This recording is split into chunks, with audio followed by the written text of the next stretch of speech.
Hoy en Enlace les contamos sobre los planes del nuevo gobierno estudiantil de Texas A&M San Antonio, la nueva presidenta y el nuevo vicepresidente. Conoceremos el trabajo de un artista que crea paisajes y personajes coloridos con mosaicos. Les contaremos también sobre los esfuerzos para que la compra de ropa y artesanías de otras partes del mundo se haga en forma responsable.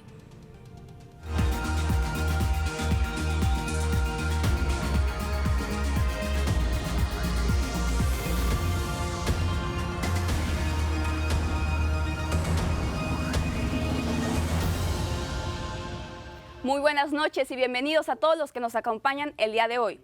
Los saluda Estefanía Alonso desde el estudio de Univision San Antonio, aquí presentándoles la tercera emisión de Enlace. Y bueno, les comento que recientemente tuve la oportunidad de entrevistar a nuestra mismísima Latika Sims, que ganó como presidente este año escolar en nuestra universidad Texas A&M San Antonio. Ella nos cuenta cuáles son sus planes y metas para nuestra universidad, así como su experiencia tal cual. Les cuento más. Hemos visto cómo nuestra escuela, Texas A&M de San Antonio, cambia y crece cada semestre más y más.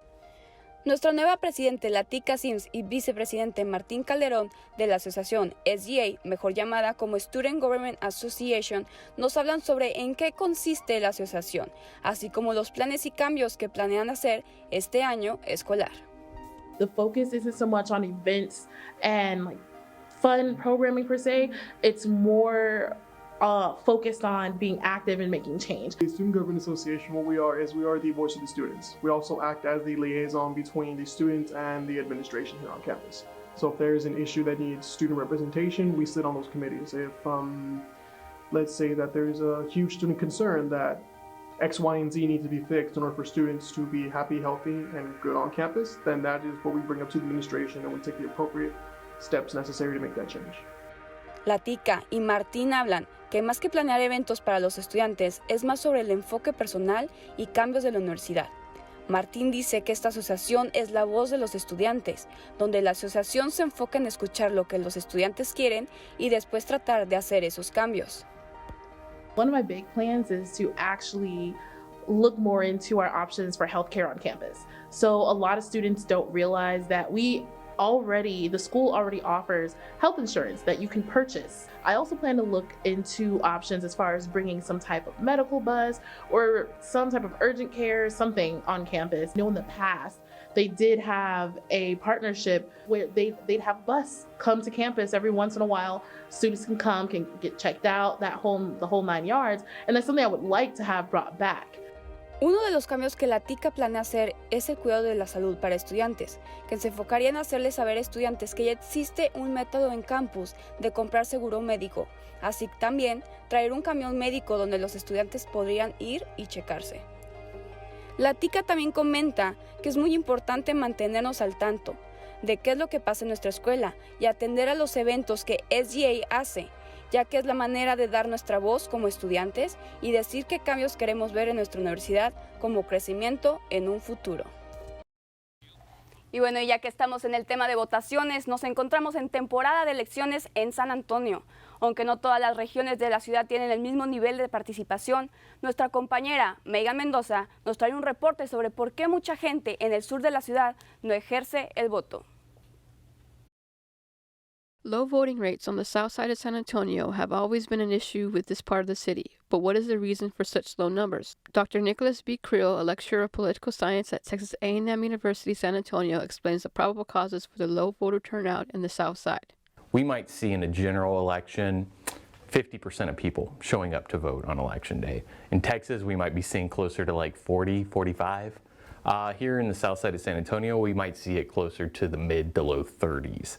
A huge part of that is going to have to do with the poverty of the south side, where we have a lot of people who don't have the same rates of education as they might, for instance, on the northwest side, where we have much higher rates of people with college degrees. And we also see the income differential being a huge factor of it. Complicated voting procedures could also be a factor in why so many Southsiders opt out of casting their vote. Actually, I think one of the biggest reasons, too, when we're looking at why younger voters aren't actually going to do it yet, is the unfamiliarity of it, right? You don't know all the rules, you gotta register before you can actually go vote, so it's like you have to fill out all this paperwork before you can go fill out the paperwork that is your ballot. So you really have to think about voting instead of like, what is it going to do for me? You really have to think of it in the collective, like how are we as a people going to get policies to change in this country? And the only way you can do that is by putting the right people in office. So you need that kind of groundswell, the masses, to come about and actually enact change. With the May 4th election fast approaching, only time will tell if voters will heed the call to action and work together to elect the best candidate for South Texas. This is Megan Mendoza reporting for Enlace Student Media. El sábado 4 de mayo hay elecciones municipales en San Antonio, en la que se renovarán puestos como el alcalde, miembros del concilio y distritos escolares. No olviden ir a votar, al igual que yo también tengo que ir a votar. Tenemos como invitado especial a Peter Maciel, diseñador de la revista El Espejo, que esta semana presentó su nuevo número. Leaving hot coals improperly extinguished can cause a wildfire. Hey guys, it's Smokey! It looks as if Smokey is going to use the drown, stir, drown and feel technique. After the first drown, a good start. Next, another drink. And finally, a close feel. Is it cool? Okay. Yeah. Hey, Smokey, catch! Oh, my bad, Smokey. Only you can prevent wildfires.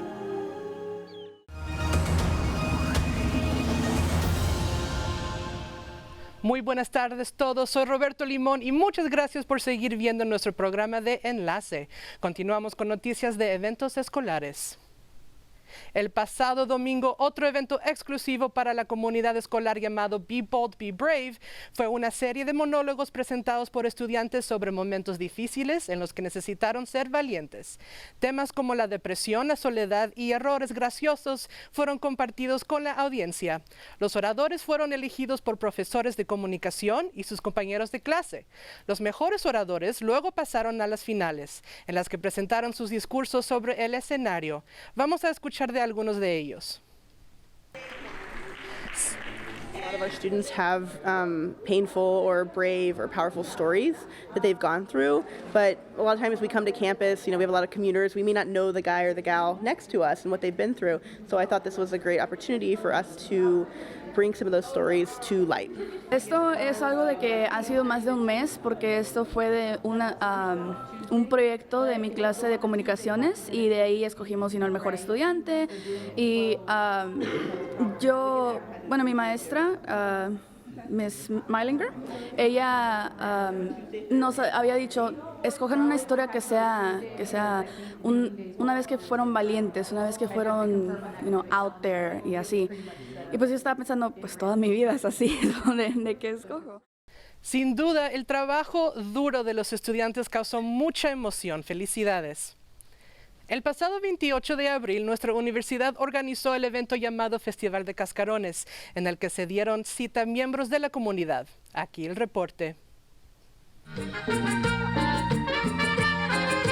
A ritmo de Selena se unen una vez más habitantes de San Antonio para celebrar el Festival de Cascarones en la Universidad de Texas A&M San Antonio. Por octavo año consecutivo, la universidad organiza un evento muy esperado por los residentes del sur de nuestra ciudad, al que se dieron cita familias, muchos de ellos con sus mascotas. Con el paso de los años se ha visto un crecimiento de asistentes. Cada año más grande, hasta lo que ven hoy. Y todavía es muy familiar y muy bonito. Los estudiantes tuvieron la oportunidad de participar en un concurso llamado The Golden Egg Contest para ganarse becas para sus estudios. Y pueden entrar para ganar, pueden ganar $2,500, $1,500. Además, asistentes disfrutaron de distintas actividades. Hay muchas cosas, hay juegos para los niños, hay música, hay mucha diversión. Organizaciones del campus utilizaron esta oportunidad para recaudar fondos y promover su misión.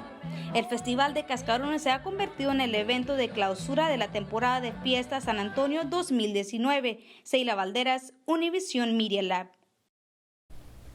Muchísimas gracias por seguir con nosotros. Aquí tengo a nuestro compañero Peter Maciel, diseñador gráfico de la revista El Espejo. Esta revista es totalmente producida por estudiantes y vamos a averiguar más de eso. Thank you so much for coming today, Peter. Thank you for having me. Absolutely. So tell us a little history about this magazine. When was it created and why? So it was created around last year, this time, but in the beginning process, always fall fall 2018 would be the first process, or fall 2017 would be the first inception of the magazine. Wow, so it takes a while then to create, this, bring this magazine into fruition. It does. It does take about, we get about 8 months altogether to produce and to create, but it is a long process. It is a very strenuous process as well. So how does everyone decide to choose, is there a theme for the magazine each year? So that's kind of what we're figuring out. We don't really have a system yet. We kind of just figured out this year what kind of procedures we need to take and what kind of system we need to have in order to develop something that's concrete like it was this year. The first issue was where we fixed a lot of those kinks. The second issue is where we kind of mastered the process through procedure and story and deadlines. We created a creative, we thought of a creative direction, make it be a little more provocative than last year. Last year was just real cutthroat, just straight to the point, real easy stories to read. This time we want to get more creative altogether, from colors to schemes to directions and to also the stories as well. They all reflect this new creative aspect that we want to put into this issue. Wow, and who writes the majority of the articles for El Espejo? So the majority of the stories in the issue usually come from a broad spectrum of people, usually the students, of course. They all have their chance to submit something to us, but depending on how large the magazine is going to be per issue, that's kind of how we decide what stories go and what stories don't. And how many stories do you get usually for the magazine? Are there some people that are just really excited to get it, but it's oh, not good enough, sorry, cut it out? We try not to be that harsh. We've always pushed, we've always supported the stories. If it's not going in a good direction, we offer a new direction for the story. Okay. We never try to shut down anyone's ideas. That's good. And so any sort of stories really, or really actually, where can we actually get a copy of this magazine? So if you didn't catch one at the school itself or the Cascarones Festival, we do have a distribution plan going into effect next week. You can probably find it around the city really soon. If not, we also have the website that will have this year's issue's stories online as well. Well, thank you so much, Peter. Thank you so much for coming. It was such a pleasure talking to you and learning more about the magazine. And after the break, we'll present you the color works of public art by a local artist.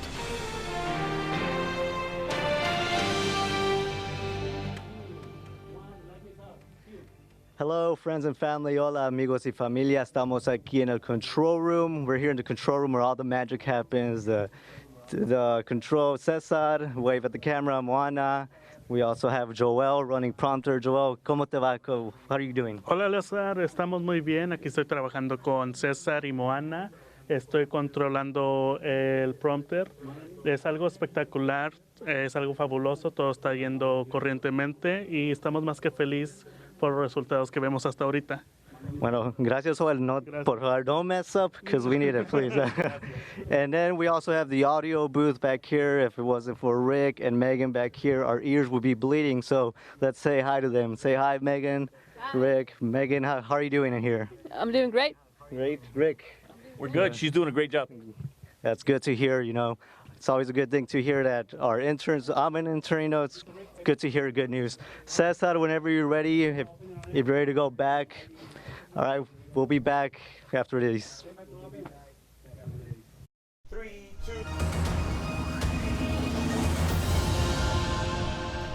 Good evening and welcome back, everyone, as we continue our third broadcast of Enlace. This is Melanie Trevino, and we're glad you're joining us for our next story selections focusing on the local community of San Antonio. We begin with an energetic discussion related to a serious topic, women's public safety, the risks of working out in outdoors, isolated places. Veronica brings us the story. Parks are meant to be enjoyed by the community as a place for families to come out and enjoy the scenery. But for women in San Antonio, it has become a danger zone, with women being attacked more and more every year. What are some things women can do to protect themselves while out running? We asked a few people. We've been coming out here for probably about 2 years. Okay. So we always, every time we come here, we run together or with family members. We come to the park a lot. It's great weather. We love it. We stay safe by running together. I think what it comes down to is it's a mind state. So you have to be aware that not everybody is your friend, and people could, things can change pretty quickly, pretty fast. So the The best thing is to be really trained in fitness, self-defense. You got to be really aware of your surroundings. You got to keep your eyes open.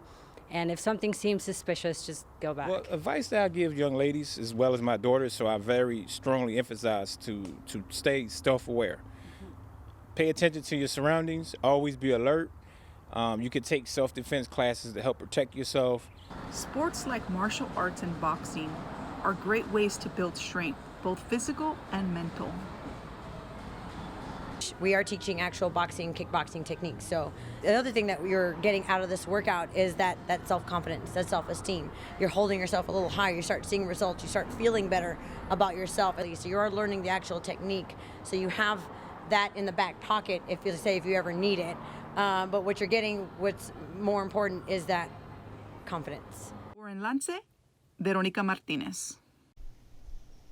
Thank you again, Veronica, for reminding us and the public how practical self-defense classes are helping motivate the community to be active and to be informed. And speaking of the public being informed, have you ever wondered who created those beautiful mosaic tile artworks that are displayed in various places around town, like Hemisphere Park?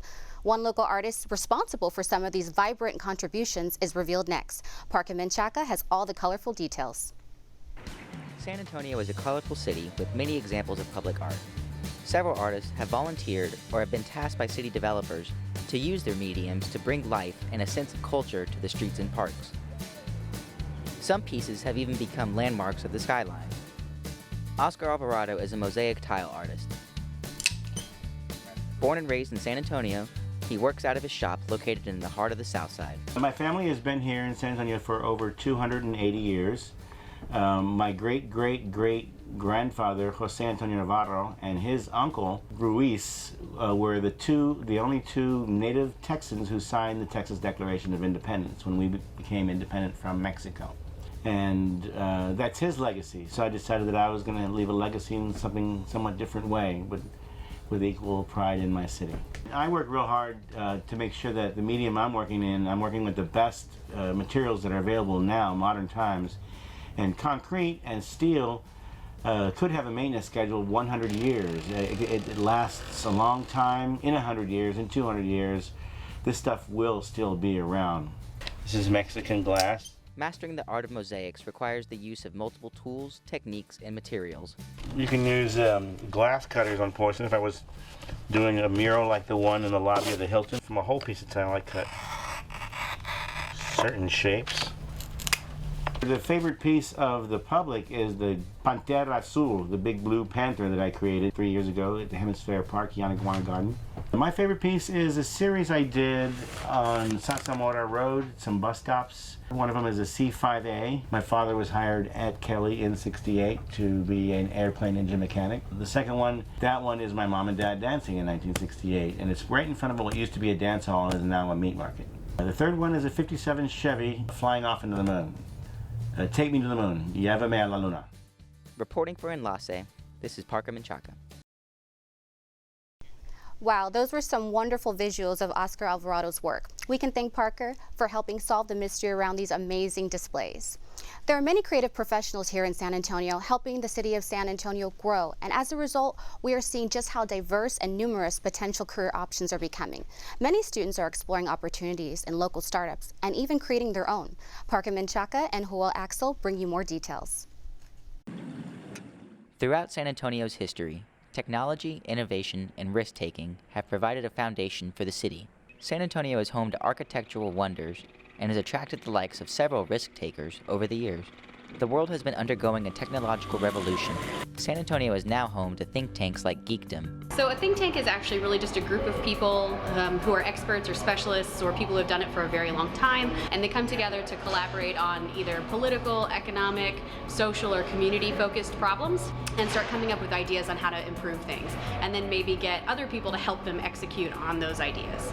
A startup is an early stage company at the beginning points of its natural progression. So typically it is a group of founders or founders and a group of early employees who are at the earliest stages of starting their business. Well, I think San Antonio has been a think tank or a hub for innovation and technology or problem solving for a very long time. You know, we're one of the oldest cities in America.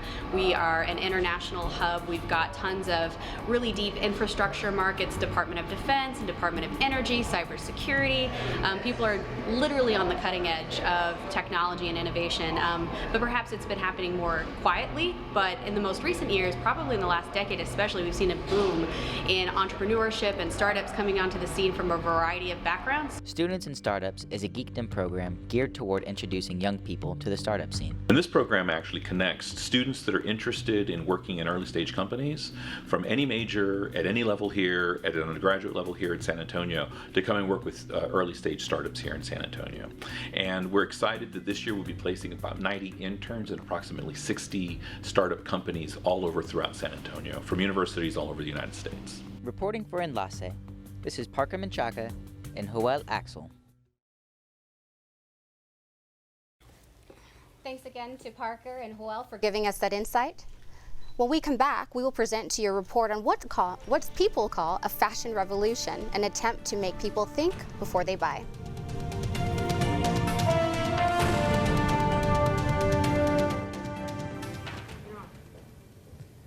Hola amigos y amigas, hello friends and family. I'm here with the beautiful Carolina Vela. She used to be in our shoes when she was a student at Texas A&M, an intern, freelancer. She worked her way up to a full-time staff member here at Univision.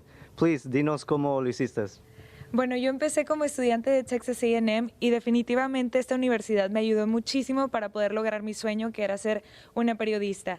Empecé a tomar mis clases, hice todo lo que pude para poder llegar aquí. Fui intern, como dice Eleazar, después comencé de freelancer, después part-time y ya por fin pude obtener mi full-time job. Así que puedo decirle a todos los estudiantes que es importante que aprendan todo lo que puedan en Texas A&M. Tiene todo para ofrecer, con excelentes profesores, clases, todo lo que necesitan para que ustedes puedan convertirse en ese periodista que quieren ser. See people, amigos, dream big and you'll get somewhere, put that hard work into it.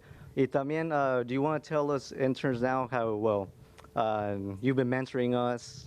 Dinos más de eso, cómo nos has ayudado. Claro que sí. Es increíble que ahora estoy en el otro lado, Eleazar, porque yo empecé como intern, entonces todos mis compañeros eran quienes me apoyaban, quienes me respondían pues todas mis dudas, y ahora tenerlos a ustedes es increíble porque los entiendo, sé lo difícil que puede ser, el nervio de que tú estás ahorita frente a la cámara, el tener el micrófono, entonces para mí es muy importante, muy lindo, es un orgullo, y lo que pueda compartir con ustedes de la manera en la que pueda ayudarlos, para mí eso es increíble porque lo entiendo chicos, and I wish you guys the best. Believe me, like Eleazar said, dream big and you can achieve your dreams. This is amazing. This is a beautiful career.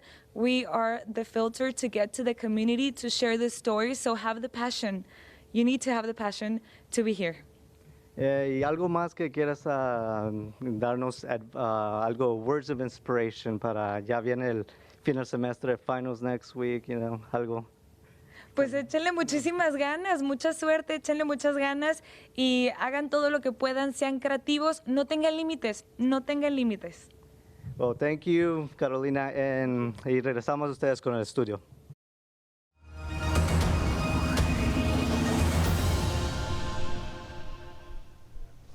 Indeed, this is a time of change, and as many of you know, May marks the month of plenty of graduation celebrations.